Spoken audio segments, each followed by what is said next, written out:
Imaginez un instant, mes frères et sœurs, un acte d'adoration si sublime qu'Allah subhanahu wa ta'ala lui-même le pratique et nous ordonne de le perpétuer. Un acte qui illumine nos cœurs, élève nos âmes et nous rapproche du bien-aimé d'Allah. Le prophète Muhammad sallallahu alayhi wa sallam. De quel acte s'agit-il? Il s'agit des prières que nous adressons en faveur de notre prophète, la clé d'un bonheur immense ici-bas et dans l'au-delà. Allah subhanahu wa ta'ala, dans sa sagesse infinie, a révélé dans le Coran, sourate 33, verset 56. Certes, Allah et ses anges prient sur le prophète. Ô vous qui croyez, priez sur lui et adressez-lui vos salutations. Ce verset n'est pas une simple recommandation, c'est un ordre divin. Allah subhanahu wa ta'ala et ses anges prient sur le prophète sallallahu alayhi wa sallam. Et nous, croyants, sommes invités à emboîter le pas. Mais comment prier sur le prophète? Quelle formule employer pour se conformer à cet ordre sacré? C'est ici que la sunna, la tradition prophétique, nous éclaire. Un compagnon du prophète, Ka'b ibn Ujra radiyallahu anhu, rapporte une question cruciale, posée au messager d'Allah sallallahu alayhi wa sallam. Les compagnons ont dit, « Ô messager d'Allah, nous avons appris comment te saluer, le tashahhud, mais comment doit-on prier sur toi ?» Écoutez attentivement la réponse du prophète sallallahu alayhi wa sallam, car elle nous donne la formule bénie à utiliser. Le prophète sallallahu alayhi wa sallam leur a enseigné, et je cite ce hadith, rapporté par Bukhari et Muslim, dites « Allahumma salli ala Muhammad wa ala ali Muhammad kama salaita ala Ibrahim wa ala ali Ibrahim innaka hamidun majid Allahumma barik ala Muhammad wa ala ali Muhammad kama barakta ala Ibrahim wa ala ali Ibrahim innaka hamidun majid » Arrêtons-nous un instant sur cette formule. Allahumma salli ala Muhammad. Ô Allah, prie sur Muhammad. Imaginez la puissance de cette invocation. Nous demandons à Allah subhanahu wa ta'ala, le Tout-Puissant, de prier sur son bien-aimé prophète. Et la suite de la formule est tout aussi sublime. Wa ala ali Muhammad. Et sur la famille de Muhammad. Nous n'oublions pas la famille bénie du prophète, sallallahu alayhi wa sallam, ses descendants, ses épouses, tous ceux qui ont partagé sa vie et propagé son message. Puis, nous comparons cette prière à celle adressée à Ibrahim alayhi salam et à sa famille, reconnaissant la lignée prophétique et la continuité du message divin. Innaka hamidun majid. Tu es certes digne de louange et de glorification. Nous affirmons la perfection d'Allah subhanahu wa ta'ala, sa dignité d'être loué et glorifié pour ses bienfaits, dont le plus grand est l'envoi du prophète Muhammad sallallahu alayhi wa sallam. Cette formule et d'autres variantes authentiques sont les prières que le prophète sallallahu alayhi wa sallam nous a enseignées. Elles sont les plus complètes et les plus méritoires, car elles proviennent de la source la plus pure, la parole du messager d'Allah sallallahu alayhi wa sallam lui-même.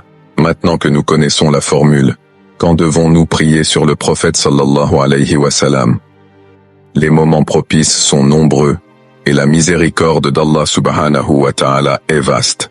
Premièrement, lorsque le nom du prophète sallallahu alayhi wa sallam est évoqué. Imaginez, à chaque fois que vous entendez ou prononcez Muhammad, le prophète, le messager d'Allah, il est vivement recommandé, voire obligatoire pour certains savants, de dire sallallahu alayhi wa sallam. C'est une marque de respect, d'amour et de reconnaissance envers celui qui nous a guidés vers la lumière de l'islam.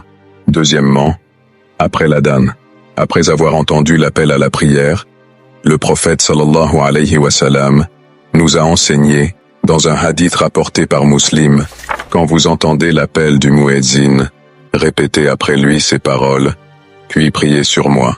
Troisièmement, le vendredi, jour béni par excellence, et la veille du vendredi.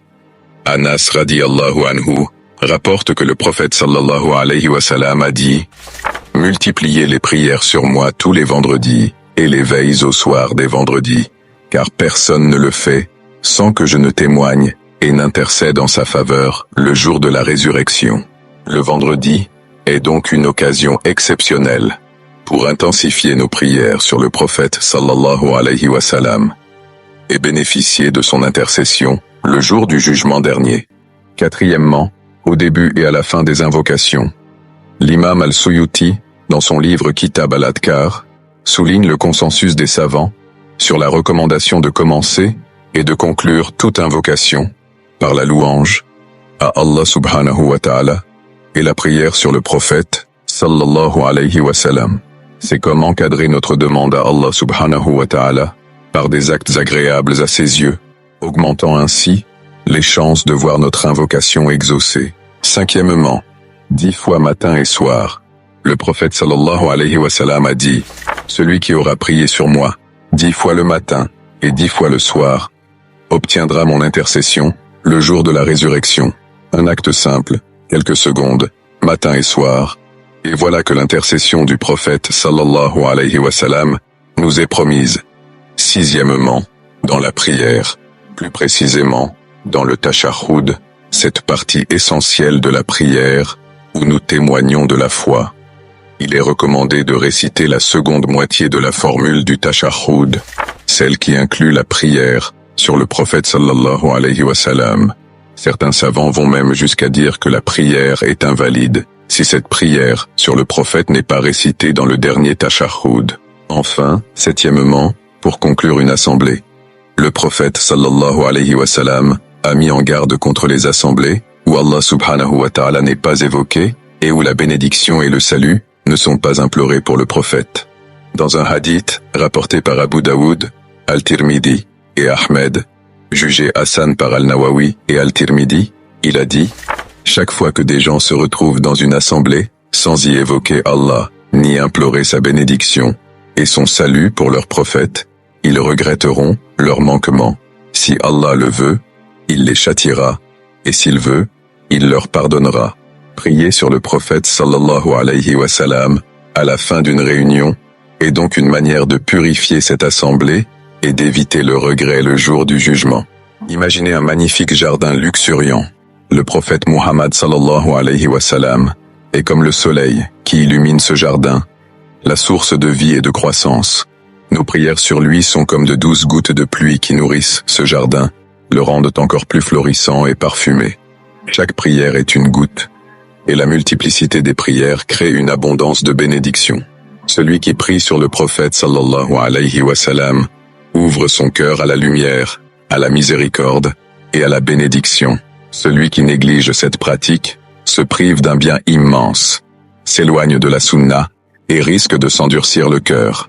Transformons ces moments en occasion de nous connecter spirituellement avec le prophète sallallahu alayhi wa sallam et de récolter les fruits de cet acte d'adoration béni. Que chacun de nous s'engage à les multiplier, à les prononcer avec amour et sincérité, et à goûter à la douceur de cette adoration qui nous rapproche d'Allah subhanahu wa ta'ala et de son messager sallallahu alayhi wa sallam. Si vous trouvez cette vidéo utile, n'oubliez pas de la liker et de vous abonner à notre chaîne pour nous aider à partager la voie de la vérité. Et surtout, n'oubliez pas de prier sur le prophète Muhammad sallallahu alayhi wa sallam dans les commentaires. Qu'Allah accepte tes prières et te rapproche toujours de lui.